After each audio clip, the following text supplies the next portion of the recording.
PhD,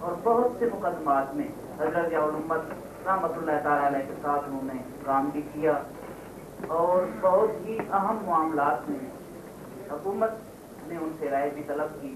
میری مراد جناب عزت مآب ڈاکٹر سید ریاض الحسن گیلانی صاحب ہیں، ان کی خدمت میں گزارش کرتا ہوں کہ وہ تشریف لائیں اور اپنے مواعظ سے ہمیں نوازیں۔ جناب ڈاکٹر سید ریاض الحسن گیلانی۔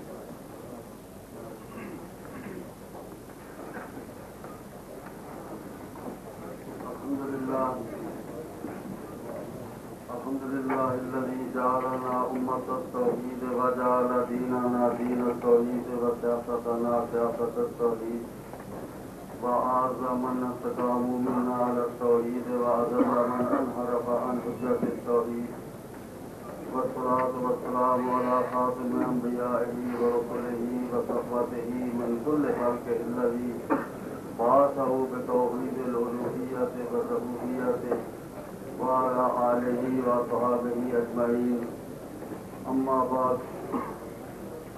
صدر محترم اور معزز مہمانان گرامی، پیر کرم شاہ صاحب رحمۃ اللہ علیہ ایک بلند پایا روحانی اور علمی شخصیت کے مالک تھے۔ ان کی شخصیت کا ایک پہلو ایسا ہے جس کے لحاظ سے میرا ان کے ساتھ ایک خصوصی تعلق ہے، اور غالباً کسی اور شخص کا ان کے ساتھ ایسا تعلق نہیں ہے۔ اس تعلق کے حوالے سے مختصر وقت میں کچھ بیان کروں گا۔ ہمارے نبی کریم آقا و مولا جناب محمد مصطفیٰ صلی اللہ علیہ وسلم میں ایک وصف ایسا پایا جاتا ہے جو اور کسی میں نہیں پایا جاتا، اور پھر آپ ہی کے صدقے سے وہ کسی نہ کسی شخصیت میں بھی اس کی کوئی جھلک پائی جاتی ہے۔ وہ یہ ہے کہ آپ سے بڑا کوئی عالم نہیں ہو سکتا، لیکن جب آپ گفتگو فرماتے تھے، حضور پاک صلی اللہ علیہ وسلم جب گفتگو فرماتے تھے تو حضرت ابو بکر صدیق اور حضرت علی مرتضیٰ جیسی عظیم علمی شخصیتیں اور ایک مدینہ منورہ کے گرد و نواح سے تعلق رکھنے والا ان پڑھ بدو ایک ہی طرح آپ کی گفتگو سے فیضیاب ہوتے تھے۔ یہ وصف بہت بڑا وصف ہے۔ حضرت عمر فاروق رضی اللہ عنہ نے ایک دفعہ حضور پاک صلی اللہ علیہ وسلم سے عرض کیا، یا رسول اللہ، ہم بھی مکے میں پیدا ہوئے، ہم بھی آپ ہی کی طرح مکے کے گلیوں میں پلے کھیلے، لیکن جو انداز گفتگو آپ کا ہے اس کی بلندیوں تک پہنچنا تو درگزار، ہم اس کی بنیادوں تک بھی نہیں پہنچ سکتے۔ اگر کوئی بہت بڑا عالم ہے اور اس کے علم کی بلندی کو ہمالیہ کی طرح ہے اور اس کے علم کی گہرائی سمندر کی طرح گہری ہے، مگر وہ ہمالیہ کی بلندیوں پہ اگر کوئی پہنچ ہی نہیں سکتا تو اس کی فضاؤں کی لطافت سے کیسے وہ خیرجاب ہوگا؟ اور سمندر کی طرح اگر علم گہرا ہے تو اس سمندر کے پانی سے اگر کوئی اپنی پیاس ہی نہیں بجھا سکتا تو اس کے وہ علم کس کام کا؟ تو حضور کے صدقے پیر کرم شاہ صاحب میں بھی یہ وصف تھا کہ آپ رنگ پایا علمی شخصیت تھے، آپ کے علم میں سمندر کی طرح کی گہرائی تھی، لیکن ایک بڑا محقق بھی آپ سے فیضیاب ہوتا تھا، اور ایک عام آدمی بھی آپ کے علم سے اپنی پیاس بجھا سکتا تھا۔ اگر کوئی شخص وہ جج ہو یا وکیل ہو تو وہ اس بات کو سمجھ سکتا ہے کہ جو جج کے فیصلے ہوتے ہیں ان کا وکیل کی بحث کے ساتھ کیا تعلق ہوتا ہے۔ پاکستان کے سابق